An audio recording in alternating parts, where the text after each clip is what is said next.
listen, you're late for work again, but so is your coworker, Rolanda. Now, your excuse won't save you, so HR writes you up. But your coworker, she gets a pass. I know it's frustrating, but I want to talk with you today about why that actually might be legal. Welcome to My Mom the Lawyer, where career growth is rooted in clarity of law, faith, and intentionality. I'm Valerie Hale, your favorite lawyer mom, here to help those first-generation professionals stay clear of workplace pitfalls, including self-sabotage. I have a saying, and that is that excuses are the tools of the incompetent. And yeah, I know it sounds a little harsh, but think about it. You walk in late, coffee in hand, blaming traffic, your dog, even your coworker, Rolanda. Then you think that excuse is supposed to somehow cancel out the fact that you're still late. It just doesn't work like that. Actually, there's a lot that goes into why, and that's what I want to explain. Let's be honest. Nobody likes being checked for being late, or for any other reason for that matter. But showing up after your shift starts and then thinking that that excuse is somehow supposed to make it okay, that's not professional life in America, or at least it's not right now. Time is money. And in most workplaces, your employer has every right to expect you to be on time, unless you can point to some policy or some contract provision that would say otherwise. You need to be on time. And I get it.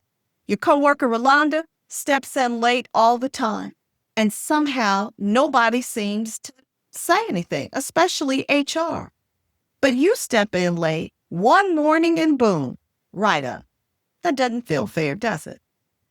But here's the thing you may not know. Rolanda may have approved accommodations under the Family Medical Leave Act, the Pregnancy Discrimination Act, or the Americans with Disabilities Act. And HR cannot tell you Rolanda's business, which is why you shouldn't try and judge fairness based on what you think other people are getting away with. Now, if you still want to do it, okay, go right ahead and do it. But do so knowing that you're probably doing that at your peril. Let me talk to my first-generation professionals, my go-getters, and my career climbers.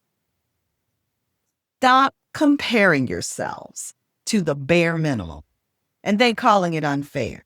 Your standard isn't Rolanda or Roland or anybody else in the office for that matter. Your standard is excellence. And every time you roll up late with a lame, lazy excuse, what you're saying is, I'm not reliable. You can't count on me. And that's not how we build successful career brands. When you're a first gen, you're already fighting stereotypes. You're already trying to climb the corporate ladder without a ladder. So don't sabotage your image by normalizing tardiness or any other performance deficiency. And if that's not bad enough, then using comparative mediocrity to justify it. We should want more from ourselves. We should really want to be known as people who value time, because people who value time are the people that get promoted.